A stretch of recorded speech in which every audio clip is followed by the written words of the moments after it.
So, what attracted you to the project, and did you feel right away that your directing style would mesh with it? You know, I think that from the beginning, this movie was something that spoke to me because it really encompassed all the things I love in life. I love, you know, space operas. I love Marvel comic books and Marvel superheroes. I love 70s pop music. And I love raccoons, which I really do love. When I was a kid, I had a raccoon figurine collection that was my pride and joy. So for me, this honestly was a dream come true, and it was something that. And I try to say this with as little ego as possible, but I really felt like nobody else but me could tell this story because I felt like built to make this movie. I don't know what I'm going to do now that it's done. I really don't. I'm really happy that people are liking the movie and everything's going well. But on the other hand, it's sort of like, oh my God, how am I going to ever, have that experience with those great people that I worked with on this movie? This is a great experience for me. Well, that sort of leads into the next question, because there are a lot of humorous beats in the movie, but there's also a lot of action. There's a lot of their emotional moments. How, as the director, did you find the right balance? I mean, obviously you had to find the right balance. How'd you go about doing that? I think for me, it's not as much about finding balance as it is about finding the core of the film. And for me, the core of the film was the characters, the Guardians of the Galaxy, and their relationship to each other. And everything else naturally grows from that. If you plant that seed, then the humor comes out, the action-adventure comes out, the drama comes out, and they're all a part of, one film. I really think, that it's for lack of a better term, it's a holistic film.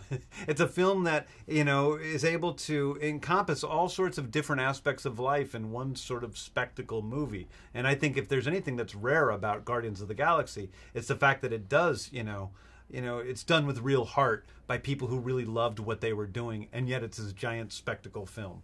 Right. Well, and these are fairly unknown characters to most audiences, even though they're from the Marvel Universe, right? So I know I asked this question yesterday, but I've got to ask it again. It's okay. So bringing new characters like this to the screen, is that a daunting task? Is it liberating? Both? For me, it was liberating to, have the Guardians of the Galaxy be the Marvel comic characters that I brought to life.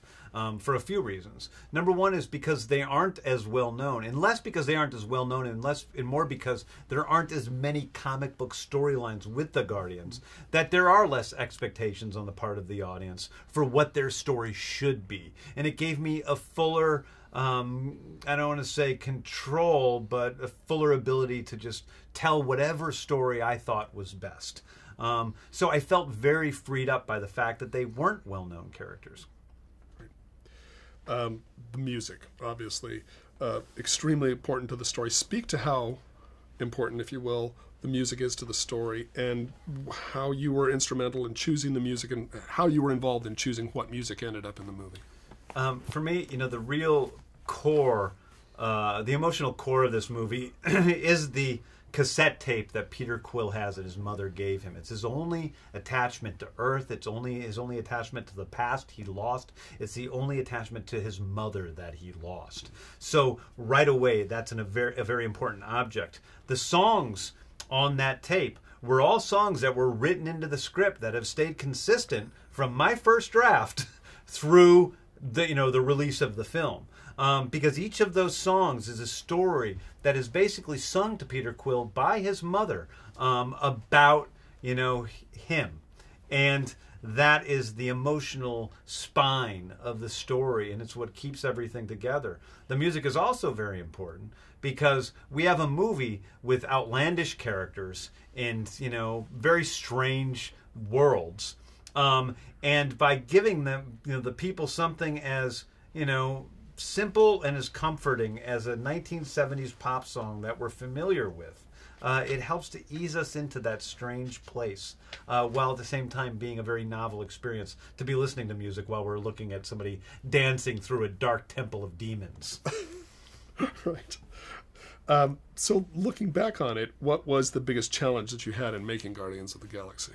Well, for me, the biggest challenge with Guardians of the Galaxy was, without a doubt, just the amount of time that it took to make it.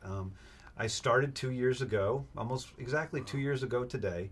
I have done little else but create Guardians of the Galaxy, from the writing through the directing, through the post production, and the amount of time it took was, this has been my life. So that's a pretty big risk, to put your entire life into two years of one thing, and that can be a scary thing at times. So that's definitely the biggest challenge. And what do you hope that audiences who sit in the theater will take away with them once they see the movie?